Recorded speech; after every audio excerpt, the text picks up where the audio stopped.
Welcome to the Detroit Sports Room, your home for Detroit sports news and information. Now, here's Jim. Yes, here I am, and here I am with Right or Wrong today in the room. How you doing today, man? I'm doing pretty good. How are you doing? I'm here, breathing, upright, above ground, doing great. Hey, that works. Oh, so I know you're a young person into YouTube. How old are you? I'm 17 years old. 17 and making killer videos, by the way. Really good stuff. Good research into it. I really like it. I enjoy your stuff, man. What made you want to go into YouTube and do this kind of thing? So obviously I'm 17, as I said, so I'm looking into colleges. I'm looking where I want to go to school and what I want to do. And I decided recently that I want to go into sports communications. You know, I want to be on TV talking sports. You know, I love talking sports. So I figured what a better career could I pick than talking sports on TV. So I started my YouTube channel just to kind of get more comfortable talking in front of a camera, talking to an audience, you know, doing the research, knowing how to talk football, basically is why I started. Oh, that's cool. So you want to go into broadcasting? Any particular thing you're looking to get into? National, local? Have you even thought about that yet? Not really. That's okay. Not super in depth. No. Right. What college are you going to go to, or have you picked that yet? I narrowed it down to a few. So I'm deciding right now between either Adrian College or Trine University. Adrian's a pretty good college. I know people who went there. Oh, that's really cool, man. Picking the college, you said Adrian. That's a good college. I think that's a good, decent place to start. What do you think of the YouTube experience so far? I mean, I've enjoyed it so far. I mean, obviously I get to talk sports all day, which is what I want to do for a living. But I mean, I've started growing a little bit of a following, and then, you know, just having more people in the comments talking football, giving their opinion. It's really cool to be part of this community that just, they love Lions football. Yeah, I know it. It's funny because I like all four sports. So I recently made a change where I did the Detroit Sports Room instead of being Lions on the Prowl, which we used to be, just because I love the Red Wings, I love the Pistons, and I know how to talk those sports. And I would really, I wanted to venture out a little bit further. Do you plan to venture out of football and go to other sports, or are you going to stick with football? Honestly, I'm not super invested in the other sports. I'm really a big football fan, and then I'm a huge soccer guy, but we don't have a soccer team. So if we get a professional soccer team, maybe I'll venture out and explore that realm a little bit. But as of right now, I'm not really looking. You play soccer, right? I do play soccer. Yep. Sweet, man. So practices and stuff like that, and I heard a lot about you being exhausted afterwards. They must run you to death. We do run quite a bit. Yeah. So my next question is how did you become initiated into the fandom of misery? I mean, becoming a Lions fan. Oh, okay. So when I was growing up, actually, I wasn't really a big Lions fan. I love playing outside. You know, I love doing sports, and I never really saw the value of sitting there for 3 hours watching other people play sports. But then I don't know how he got it, but my dad, either through a coworker or a friend, they had sweet tickets to a Lions game, and I have the ticket behind me. Still, I have it right there hanging up on my back wall, but it was to a suite, and my dad asked me if I wanted to go, and I was like, yeah, sure. You know, he's like, oh, there'll be good food, it'll be a good atmosphere, you know, I think you'll really enjoy it. So I was like, all right, let's go and sign up. And as soon as the lights went on and, you know, the Lions came out and the fans went crazy, I just fell in love with the Lions right there and there. That's crazy. The environment of a live game is so much different than it is on TV. You can feel the energy around you and stuff. Oh, yeah, for sure. Amazing. It is amazing. And I grew up going to hockey games. So I started at 6 years old being in the stadium. So it's like, it's a crazy experience though. The first time, just you're not ready for it. I don't even remember the first time, I bet. It was a while ago, man. But yeah, I mean, I think that, is there any particular player or anybody who, inspired or cemented that Lions fandom for you? I mean, Megatron was the first real superstar that I saw. He caught everything. Stafford would just throw it up to him, and oh, he's not gonna get it. He's not gonna get it last second. Oh, well, Calvin Johnson caught it. Like over 3 so dudes, crazy. man. Yeah, right. Like I went back and watched the Cowboys game where Stafford had the fake spike. Yeah, I watched that too. And the first time they targeted Calvin Johnson, it wasn't even a catch. Like he got a fingertip on it and he missed it. And the commentator goes, even when 2 guys are there, he's still not covered. Like it's just he was such a crazy player to watch. And he had so much speed for his size. Oh, I know. He just took too many hits. I mean, his fingers were all mangled and stuff like that. Yeah, his feet and ankles are really messed up too. I saw. Yeah. It takes a toll on you, and sometimes people have to retire at that. But it was so funny. We were doing the podcast a while back. I think it was 2014. Can't remember. But anyway, we were talking about Megatron being, the name from the Autobots or whatever the heck, Transformers and what. And so we had Brandon Pettigrew on there at the time, and I called him Optimus Prime. That's funny. We had some fun. We had some fun with that one. Man, so let's talk a little Lions. Okay. First things first, do you think we're going to even have a season this year? It looks like the Big Ten just opted out. So what do you think about the season? Yeah. I mean, I think we will have a season because, like you said, the Big Ten opted out, but I've seen that the SEC is pretty convinced that they're going to play a season. I've seen the ACC is pretty, I don't know the word, I guess, very intent on playing the season. Mm-hmm. So, if these colleges are going to play, I don't see why the NFL can, especially since these guys are being paid. These guys, it is their living. They kind of have to do it if they want to make money. So, I mean, if you were to take all these players that make millions and millions and millions of dollars a year and they just don't play for a year, they don't make money for a year like that. I mean, I feel like that's going to affect a lot more people than if they do play and a couple players get COVID. So, and I feel like they have to play just from the money aspect of it. In college, it's weird though, because if you got the Big Tens out, the Max out, but the SEC is playing. Man, I'm not going to ask you this question because it's unfair, but just to contemplate it, it's like, wow, what happens with the draft with the Big Ten players not even getting to play a year, and then the other guys get to play a SEC year. Players are Are there going to be transfers? Can people transfer because they aren't playing? Or I saw that the SEC was trying to recruit teams to come into their conference. Oh, they were trying to convince schools to move conferences for a year so they could play. Oh, wow. Yeah. That would be cool as heck. Could you imagine Ohio State and the SEC? That'd be so crazy. I think that would be the most fun year. Would it, right? They'd be playing some big competition. Oh, yeah. I would like to see it, to be honest. This is an unprecedented year. It really is. There's so many ifs and there's so many whats and everything. But if we were to have a full season, I can't even say this with a straight face. And no injuries. No way. Where do you think this team is? I would say record-wise, or how do you think they're going to fare this year? I hear everything from 12-4 to 7-9 and 4-12. So on my record prediction, I did a record prediction series, and I have us going 10-6. I think that there are a lot of winnable games on this thing. Obviously, I'm very optimistic, but I do think there's a lot of winnable games in this season. And, I think this team is very good. I think what it comes down to is the coaching. Can Matt Patricia take a step forward? Can, this coaching staff step up and coach our players up? Because I think we have the talent.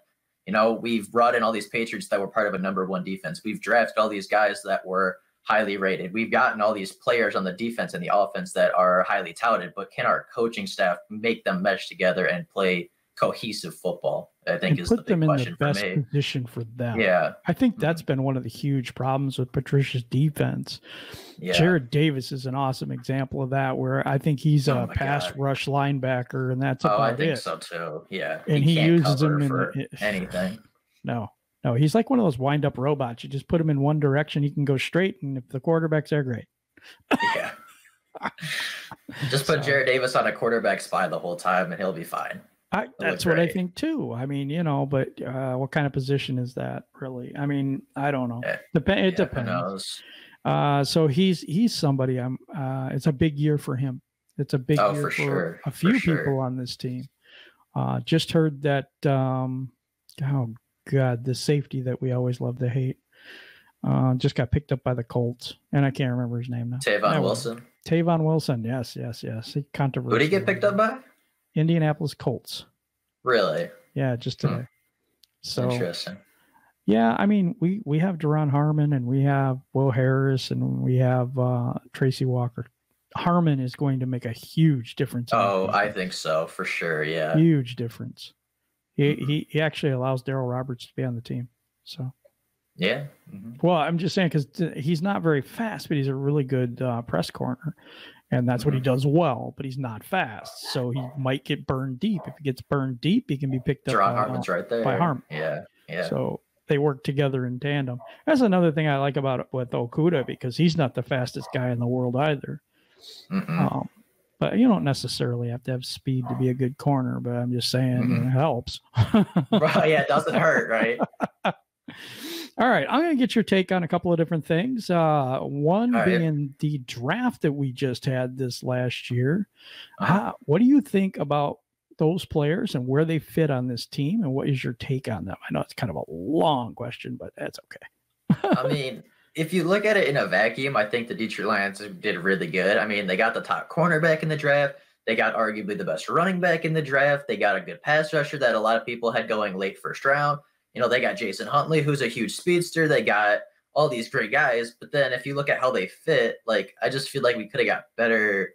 I feel like we could have got better fits if we wanted to. Like, I think I'm really high on Amani Oruwariye. I was really high on him last year.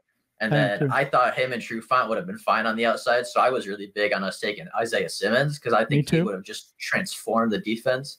Me too. So, I mean, I think that would have been a better pick at 3. I don't think running back was our biggest need. I love Kerryon Johnson. I know he can't stay healthy, but, you know, I think Bo Scarborough showed a lot of good things at the end of the year. Ty Johnson made a couple flashes last year. Like, I felt like our running backs weren't that bad if they were staying healthy. So I don't know if running back was the biggest concern for us in the second round. I feel like we definitely could have gone pass rusher, defensive tackle, something like that. And then, like, later in the draft, like, I really liked the Julian Okwara pick. I thought that was great. Yeah, it's a good pick. I like the guards. I think we needed to replace them. I like Logan Stenberg I just like his personality. I like the way he plays the game. I think Jonah Jackson's a great third-round pick. I think he'll start for a long time for the Detroit Lions, so I like those two. Then you get to Quintez Cephas. I had us taking him in my mock draft. I love his physicality after the catch. I think he's going to take over. I think he's going to take over for Amendola when he leaves after this season, hopefully. Hopefully we don't give him another $1 million, $10 million extension, whatever. But I think that when Amendola leaves, Cephas will take over, and I love his physicality after the catch. He has good hands, good routes, great mindset for a wide receiver. He always gets extra yards. The funny thing is, when I was watching the Rose Bowl, when they were playing Oregon, Cephas caught the ball and he trucked a linebacker to get the first down. Like, put him on his butt, like put him on his back. It was the craziest thing. And then Cephas kind of turns behind and just like looks at him like, yeah, you want to go again? Like, he just has a great mindset. I like Jason Huntley. I think he's going to be really good in this system with Darrell Bevel. And then the late 2-round defensive lineman, you know, I think Jayshon Cornell's a good player. I think John Penny is a good player, but I think we should have gone defensive line a little bit earlier and maybe got somebody in the draft, like maybe the second or third round, that is a little bit more talented and can make a little bit bigger of an impact on this team. Jayshon Cornell is a guy that he came on late for Ohio State, but I thought he had some really good. I thought he was pretty good. I thought he was getting better, and I don't know. I think he's going to make the team. I think Pennsylvania will make the team as a backup. I think that it's a weird year, so I think that either they're going to make the team or be on the practice squad, one of the two. I think everybody makes it from this year's draft. I agree. This year's draft gave us so much, and free agency gave us so much flexibility. I think that was the key through the whole thing. You were talking about Cephas, and Cephas is that big, that big slot that we didn't have last year. We have now, because Amendola is kind of like he's a very good player. Amendola is underrated, in my opinion, both because of his locker room presence and because of his leadership. He is a workout warrior. He is very reliable most of the time. He does get hurt. I think the same thing about Marcus Trufant, or is it Marcus Trufant? God, why do I Desmond Trufant? God, I hate these names. Hey, it's it. Don't worry about it. So I think he's going to get hurt because he can be injury prone. I don't know about that, but he's been injured a few years. So, and he's getting older. So I think Awarie is perfect to step in. You know, and I think for years to come, that combination of Okudah and Awarie. That's going to be such a nasty second. With Tracy Walker over the top, like that's going to be such a good. We have secondary. Harmon, but I think I think we'll probably draft somebody else later. Probably. But that's going to be a scary young secondary for a while. Very good secondary. And maybe they get the crown piece with a really good safety, you know, later on if Daron Harmon is done with us. But I like the moves. I like Jason Huntley. I really think he's going to I was a huge fan of Jason Huntley, yeah. I think he's going to be a huge factor. I don't think people know enough about him. It's funny because Ty Johnson has speed, but he has no vision. And he has a difficult time. He just doesn't seem to get into his gear quick enough for me. Yeah. You know what I mean? So, but Huntley's got the explosion. I think Huntley's, I'm not going to say he's faster. I think he is faster, but I know he's more explosive. I agree, yeah. So I think he's going to be used a lot in gadget plays, but I would not be surprised if he takes quite a few snaps at running back. Yeah, I really wouldn't. Sure. I like DeAndre Swift. I think he brings us a different element. You know, I think he's got a good spin move. He's shifty. He's faster than Carrion, which isn't hard to do. But I was going to say that, you know, that Carrion Johnson spends more time in the tent than Grizzly Adams. But anyway, a medical tent. Yeah, that's he's terrible. There quite a bit. Yeah, the shoe fits. It sucks, but you got to have you have a stable of running backs now. You have for sure a secondary that's a little deeper now. You have an offensive line that I question, but we have enough pieces. I think. Let's hope. Cross your fingers. Right, because you got two rookies. You've got and you have god awful Kenny Wiggins. And, I think in a couple of years that offensive line will be good when the rookies develop a little bit, but I think it'll be a bit of a question this year. Yeah, I think this team is on the rise. Okay, so sure. Here's a debate that everybody talks about, so I'll get your take on it. Okay. Do you think because people out there are like trade Stafford for a hockey puck and whatever we can get, bag of balls bag of or whatever, chips. You know, and just go to the next guy, whoever that is, because they never tell anybody who it is. What do you think about that argument that we're better off without Stafford because he hasn't won anything, he hasn't done anything, blah, blah, blah? Well, I mean, Stafford is the best quarterback we've had in franchise history by far. And I think that I said this in one of my videos because I was doing stuff on Stafford. But since he was drafted, we're 5-23 without him. Yep. And then last year we're 0-8 without him. I think that says it all to me. If we can't win without Stafford, why are we getting rid of the guy that single-handedly wins us football games? And especially if your goal is to win football games, like that is your job. I've never understood this argument. I probably never haven't either. No. The guy's only 32 years old. And we're talking about we need to draft his replacement last year. I'm like, why? Do you want that guy to sit on the bench till his rookie contract runs out? Right. I think that Stafford got injured last year, and it was kind of scary. So, I mean, I guess I kind of see the point because we don't know how well Stafford's back is going to hold up again this year, especially if his O-line doesn't play well. So, I mean, if he gets injured again next year and misses a lot of time, then maybe I could see, draft somebody so that if he does go down, then we could put him in. But I don't think it's time to draft his replacement yet because I think Stafford's still got a lot of good years ahead of him. Well, a lot of people say this, and I disagree with them wholeheartedly, but I say about the back issues. Okay, for one, the first back injury was not a fracture of any kind. It was something in his column and in his back. I had Dave Burkett on, and he got in depth into what it really was and how people were taking it so the wrong way that he had a broken back, which he really technically did not. So this year he had a fracture. Okay, and so that bone will heal. It is not a spinal injury, which is different because it involves the spinal cord, the nerve ending. It's different because of the fact that I don't think this is a recurring thing. you know, but that's just my opinion. I'm not a doctor. No, I don't even play one on TV, but you know. Yeah, no, I agree. Yeah. I mean, Stafford, I don't know how many games he played in a row, but he got injured one time and everybody's freaking out that he's injury prone. Like that's not the case. It's just. Yeah, he was called China Doll for like 2 years because his first couple of years. First two, he got that's true. But after that, he was an Iron Man. You know, I mean, he plays through a bunch of stuff that I don't think I would play through. I wouldn't do it. I wouldn't.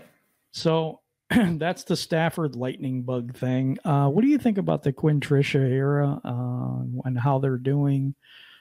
Do you think they're going to get a pass because of all the crazy stuff that's happening this year and they'll get another year? Or do you think it is a mandate this year and they need to vastly improve? I mean, what do I think about it so far? I think we're not winning football games. Absolutely. I think we're 9-22-1 in this era, which can't happen, especially when, what were we in the Caldwell era? We had one losing season and we lost that season by one game. 7-9. Yeah, 7-9 season. Like, I think that we took a step back in the Quinn Tricia era. What was the rest of that? Simply that, as I think that was it, if I remember right. I'm getting old. I forget. I mean, the fact of the matter is, we're just not winning. Do you think we'll get another year because of the COVID? Or do you think the mandate's going to be in effect? I think if we play football this year, then the mandate's still in effect. I mean, if we don't have a season, then I don't think you can justify firing him just because the mandate said this year and we didn't win a Super Bowl by this year. Because I mean, that's not fair. We didn't play. But I think if we play 8 games or more, then I think it's fair to judge and say, if this team has improved since last season, or if they, aren't contending, if they aren't winning football games, then I think by week 8, if we get that far, then I think it's fair to say, this experiment was a failure. Let's move on to Robert Saleh. And quickly. And very quickly, yes. And let's get Jim Schwartz as a defensive coordinator and keep Bevel. Let's get him right in here. Yep. That's my dream combination is Bevel and Schwartz. It really is. Anyway, so we were talking about Quinn and Patricia and all that stuff. What do you think of the new guy, Corey Undland? I mean, I think it's too early to tell. I mean, obviously, he coached a Super Bowl winning secondary, so you can't be too mad at it. Our secondary was very bad last year. They gave up the most passing yards in league history or something crazy. It was a lot. So, I mean, bringing in a secondary minded defensive coordinator, I don't think is going to hurt us. I think it was the smart position to focus on because obviously we gave up all those yards. If anybody's going to fix a secondary, it's going to be somebody that worked in the secondary. But I just think it's too early to tell. We have some young players in the secondary. For sure. Help out and develop. Although that really wasn't his thing over in Philadelphia. That was one of the knocks on him is he didn't develop his players. Yeah. Over there. That's why some Philadelphia fans weren't sad to see him go. So I think it's too early to judge him because he hasn't coached a snap yet. I mean, until we actually see how the defense plays in 2020, I think it's too early to judge Corey Undland before he's called to play. Sure, absolutely. Yeah, anything's better than the Crypt Keeper that we had last year. Oh my God, yeah. Rolled him out in his coffin, opened it up, and let him call plays. I don't even think he called plays, actually. Yeah, I think it was more Patricia. But... Yeah, more Patricia. Mm-hmm. Okay, so we've went over a lot of the stuff, how we feel this team is going to be, and stuff like that. Well, let's go to Kenny Galladay. Okay. Not getting the national media attention that I think he deserves. What do you think about that extension? And does he, number one, I'm pretty sure you're going to think he earned it, but what did he earn? Do you think what kind of contract do you think he's going to get? I mean, if you look at what he did, he was top 10 in yards. He was number 1 in touchdowns. He did that with 65 receptions and a backup and third string quarterback for half the year. So, I mean, I think he earned top 10 money. I think he's earned that. I don't think he should be the highest paid wide receiver in the NFL because I don't think he's played up to that. But I definitely think that he's earned a top 10 wide receiver contract because he's playing like a top 10 wide receiver right now. Almost 1,200 yards, which I believe was 7th in the NFL, 11 touchdowns, which led the NFL, doing it with honestly some of the worst quarterback play outside Mitch Trubisky in the NFC North. Like it. I mean, he definitely played his butt off last year, and I think earned a top 10 wide receiver contract. I agree. I agree with your take on Galladay. I think he's underrated nationally just because he doesn't make a lot of flashy plays. I mean, as in, I don't know. I mean, his catches are amazing. And some of the catches he makes are amazing. He just doesn't get a lot of separation. So he's not running down the field with nobody after him. Well, there was a couple broken coverages where he did, but it just doesn't seem like he has the national attention at this point. Let's put it that way. As the Lions generally don't. There's a question too. And I asked this of just about everybody. There's the Detroit versus everybody thing where we think that, hey, this league's out to get us, man. I mean, shoot, this is the second year in a row we've had the fifth week by week. We play in Green Bay, we always get screwed. There's play after play after play where we get screwed. Seems like the league is out to get us. So there's those that say that. And then there's those that say, well, the team didn't just play well enough to win. So, that's the problem with this team. They don't play well enough to win. Where are you at on this? Well, I mean, it definitely seems like people are out to get the Detroit Lions. I mean, I don't know any other team that you could look up. X team gets cheated and have a 10-minute long video of just their team being absolutely screwed by the refs. Yep. But I mean, in the argument that the Detroit Lions don't play good enough to win, the Detroit Lions shouldn't have to play perfect to win football games. I agree. Like, that's my thing. Because people are like, oh, they don't play well enough. Well, but they played good enough that they should have won. Yep. And that's all you can ask of them. They shouldn't have to play a perfect football game in order to just narrowly scrape by with a W. Like, they play, like in that Packers game where we got screwed, like they outplayed the Packers all night. And could they have scored a touchdown? Could Hawkinson could have caught that in the back of the end zone? Could this and that have happened? Yeah, absolutely. But at the end of the day, we stopped them on third down, and the refs gave them a first down to go win the football game. Twice. Twice. At the end of the day, the Detroit Lions defense made a stand. They did play good enough to win the football game, and the referees didn't like that outcome, so they changed it for unknown reasons. I totally agree with you, because my argument in that whole sense is, if you're going to tell me the Lions didn't play well enough to win, then the Packers didn't either. Yeah. Because they made mistakes. They didn't blow us out. They didn't do this, and this throughout the game. So you can't tell me that, oh, you know what, we just didn't do enough to win, and we didn't do enough for this. I mean, no, you're playing a football game. There is ebb and flow. There's it just happens that way. You play to your team's competition, or the team you're playing. You don't always play your best football all the time. You're just trying to get the W. And when someone comes in and they say, nope, and blatantly cheat. I mean, my also TJ Lang comes over from the Packers and had no holding penalties the year before and had 10 with the Lions. He suddenly became a shitty player, or is that's just like Trey Flowers. He never had a hands to the face penalty, and all of a sudden he gets 2 on the same drive when it matters the most. Did Trey Flowers all of a sudden forget how to rush the passer? And even asked the rep in blocks. Even asked the rep in between, and he still called him for it. I'm like, come on, man, really? Well, it's just blatant. Yeah, so I agree with you on this. I do. The people that say that we done outplay the Packers just need to look at the box score. The fact that the Detroit Lions led both games, if you combine the times we were leading, it's 120 minutes that we were winning the football game. Every single second. The Green Bay Packers did not lead a single second last season against the Detroit Lions, and the Detroit Lions lost both games. And you're going to tell me that the Packers outplayed the Detroit Lions? No, they didn't. No, the refs seem to have it out for us, and I also really bring this up every show, I think, but I hate the apology crap. I really do. Yeah, don't apologize, fix it. Exactly. The next day, oh, you know what? We blew that call. We're really sorry. Yeah, we're sorry too that we're not going to make the playoffs again this year. That we're still looked at as losers this year, and the players get to lose a whole season because of your BS. But okay. Thanks for your apology. Yeah, it's a 16-game season. Well, till they change it to 17. It's a 16-game season. Every single one counts. Yeah, I mean, yeah, for sure. This isn't baseball where one game isn't going to affect the outcome. Right. Like you got a million games in the season. Right. Yeah. Basketball, same way. You can lose four straight, no big deal.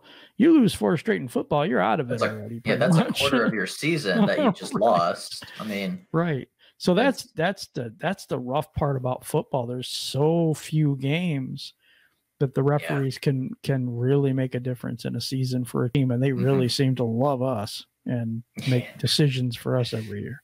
But yet I get a kick out of that where it's like, oh, you're a terrible team and you never win anything. I'm like, yeah, but we get 2 games taken away from us every year from the refs. Pretty much. At least. Pretty much. So I'm not, I just wanted to get your take on that and see what you thought about it. Because it's totally ridiculous to me. Yeah. One area that you think is the weakest area on this team this year? I think the offensive guards, just because we don't know. I mean, who's competing for that? Joe Dahl, Odeyabushi, Kenny Wiggins, and 2 rookies. Like, none of them. Yeah, Bo Benchwall too. Don't forget. Oh, Bo Benchwall, yeah, but none of them have really started football games outside Detroit. Like, I think Joe Dahl started a couple for the Lions really early. Wiggins started for Wiggins has. Oh, did he? Yeah. Oh, well, Wiggins isn't any good anyway. Right, he's not. But like, I just said he did. But I mean, it's not like we have very unproven talent, and then the talent that is proven has proven that they're not super good. So Ragnow, I mean, if the rookies, Ragnow's super good. Well, I meant at the guard positions though. Oh yeah. That's what I was talking about. You were talking about guard, okay? Because I flashed into Taylor Decker real quick. You said not very good, and immediately he came into my head. Nah, but just like they're so unproven, and if the rookies can step in and have veteran-esque seasons, if they could step in and be the next Quentin Nelson, then our offensive line is going to be fantastic. But the odds of both of them stepping in and being all pro caliber guards is 0. It's not going to happen. So I mean, I just feel like we're so unproven, and the parts that are proven in the guard position are, they've proven that they aren't super good. So I think that's what I think is our biggest weakness. Okay.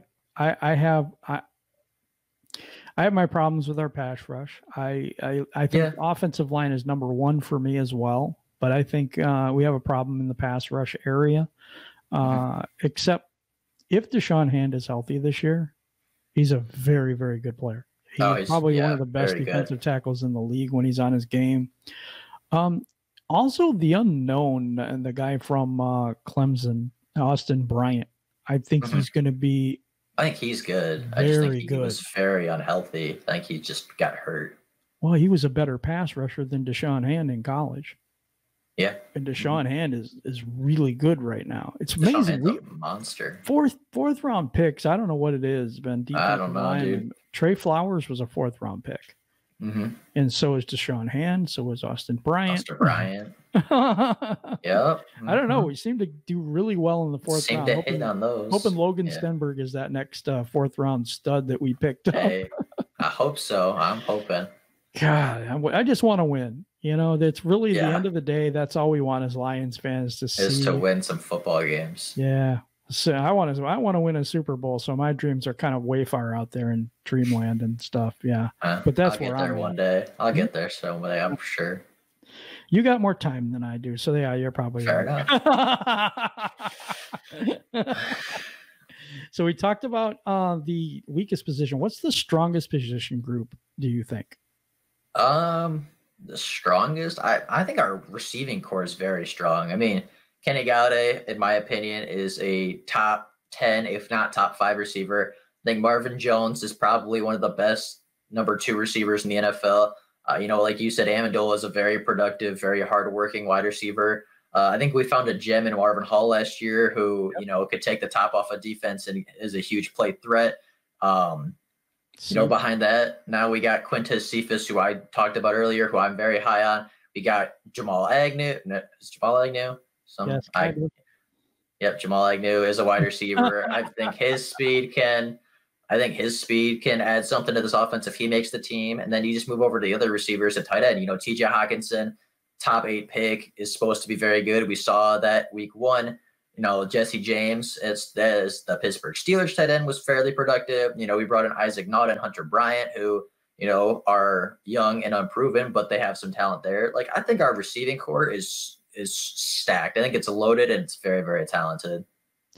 I think the running back position is also stacked. We have all kinds of different backs, which I really like. I do like that. Johnson's similar to Swift, but they're different in some respects. I mean, Swift. Yeah, like Swift can play in more than 8 games. Yeah, exactly. Yeah, Swift isn't on crutches right now. No, I'm kidding. It's terrible. Jamal's gonna kill me. I love Carry On, but I do too. You can't stay healthy then. And he killed the Patriots, man. He just he did. Killed them when he played them. Miami too. Oh yeah, Miami was crazy. Miami. But it's like you got to be able to put it together and have a full season of that, Yeah, so that's my thing. Jason Huntley is a very good underrated back as a running back. We're talking about putting him in the slot and doing all these weird things with him. That dude can make tackles. Yeah, dude is a running back. It could be a very productive one. Yeah, that guy gets out in the open, he's gone. For sure. Oh yeah, he's gone, and that's something we don't have right now. We don't have that. Breakaway Johnson was supposed to be that, but he can't get in open space. I don't know what's wrong with him. Actually, I do. His vision is terrible. But the thing is with him, it just seems like he runs right into the lineman's ass, to be quite honest about it. I mean, he just seems to run right into everybody and never get out. He's out here. Yeah. It's terrible. It's terrible. But that being said, he is a heck of a kick returner. And he could show off his skills there. Huntley is a really good kick returner.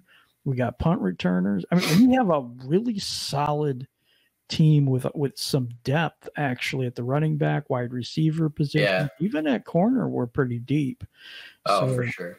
Because I like Mike Ford too. I know the guy that I like Mike Ford. Yeah. And of course, a Warrior, and that is a deep group too. Safety isn't bad either. To be honest, and Deron Harmon does so much for Tracy Walker. Tracy Walker can come down and be a strong safety now instead of having to do the things he's not good at. And I think a lot of the people we brought in is going to help other players be better at what they're actually really good at instead of stuff that they don't really fit, because we just didn't have the other player to be able to take that over. I agree. What about free agency? We didn't really talk about that too much. What do you think about the free agent class we brought in? I really like Jamie Collins. As much as people hate on the Patriots, as much as people hate us bringing the Patriots, I thought all 3 Patriots that we brought in were super good. Jamie Collins is going to be a great playmaker. I think Danny Shelton is going to hold his own in the defensive tackle. And then, like you said, Deron Harmon's going to do so much for everybody in that secondary. I think that was good. I think we overpaid on Halapuloti Vaitai. Good job, by the way. I practiced that. But honestly, I don't think he's bad. I was at the Super Bowl that he won. Like, I was at that Super Bowl, which was really cool. Cool. So I got to see him play live, and like he's not bad. I wouldn't say he's a bad tackle in the NFL. There are definitely worse guys out there, but I mean, I just can't. I don't know why the Detroit Lions felt it necessary to pay an unproven guy who hasn't started a ton 5 years, $50 million. When I have a theory, because he played left tackle. Think about this for a minute. What if they don't extend Taylor Decker and they move Big V to the right? Because I ain't trying that name. I didn't practice. What if they're going to move him to the left and that's the 5-year plan? Now you're paying a left tackle that money, which is actually pretty cheap. Speaking. But my big thing is he's unproven. He hasn't started a ton of games yet. No, he hasn't, but he has filled in at the left. That's true. The Eagles. And I'm thinking that if they can work with him and develop him, because I really like Haley as a coach coming in, offensive line coach, because he was an awesome player. And I think he's going to do a lot better with this offensive line. I really believe that. And so I wonder if it was something Bevel saw or something that someone else saw, one of the position coaches or something, that, hey, well, this guy, because nobody talks about that he played left and right tackle. Yeah, that's So true. if we continue with the Patriot way, they don't re-sign players a lot.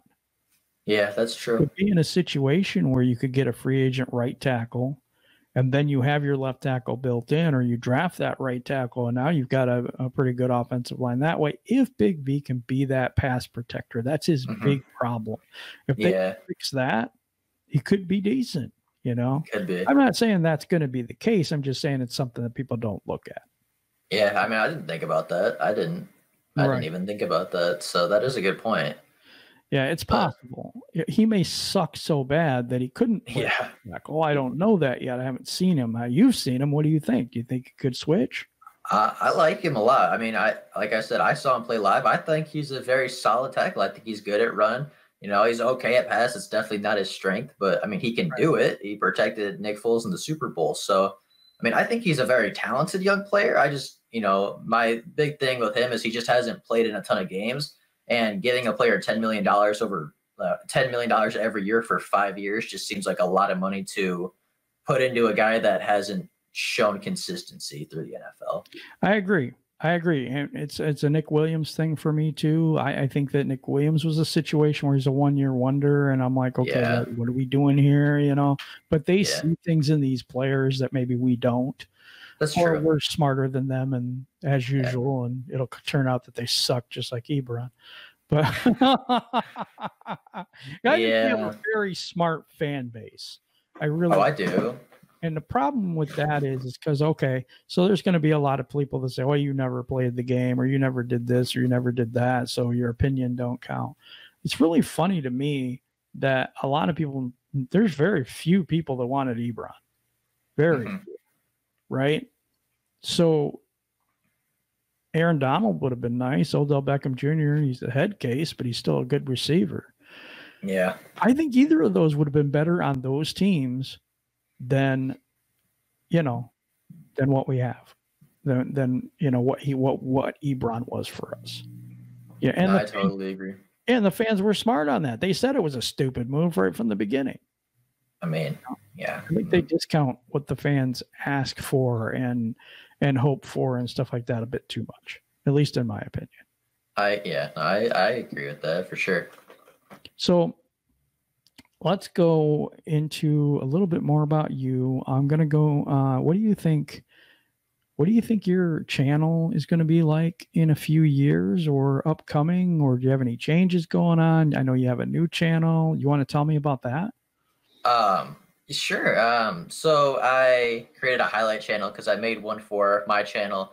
It is the most viewed video on my channel. So, and I really enjoyed making it. You know, I've always thought it'd be fun to do highlight videos, and it was.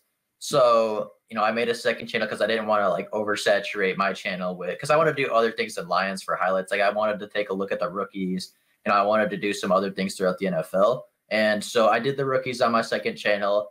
You know, there's not a whole lot to do right now. So I have some ideas for like when the season actually starts and if we get to playoffs or the next draft. I have some ideas for later. I haven't been posting super recently on it because I don't have a lot to do.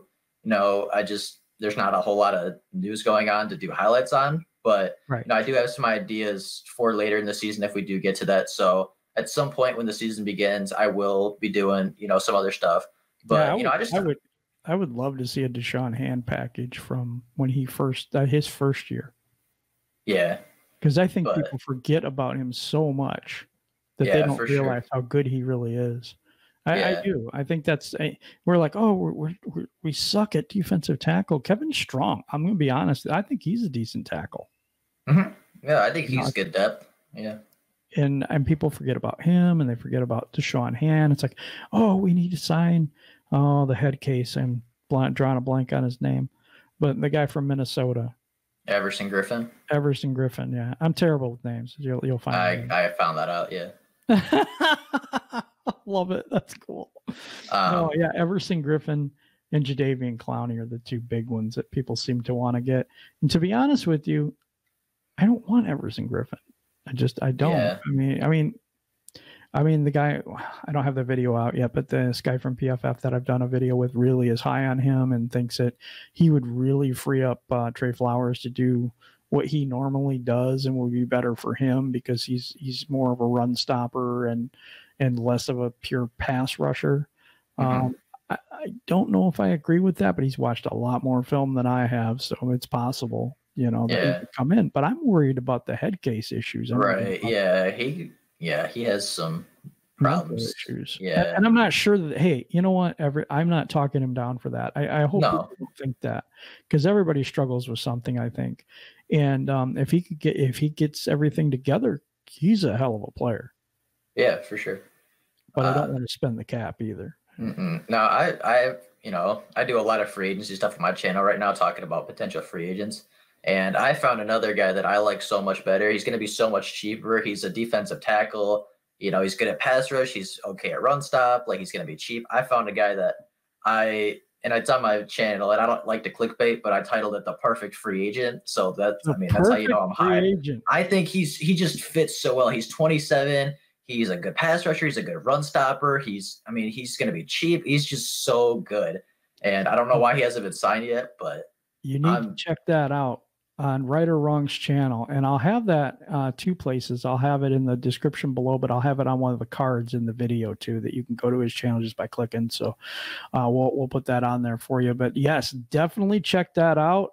Who is this guy, man? Who is this free agent?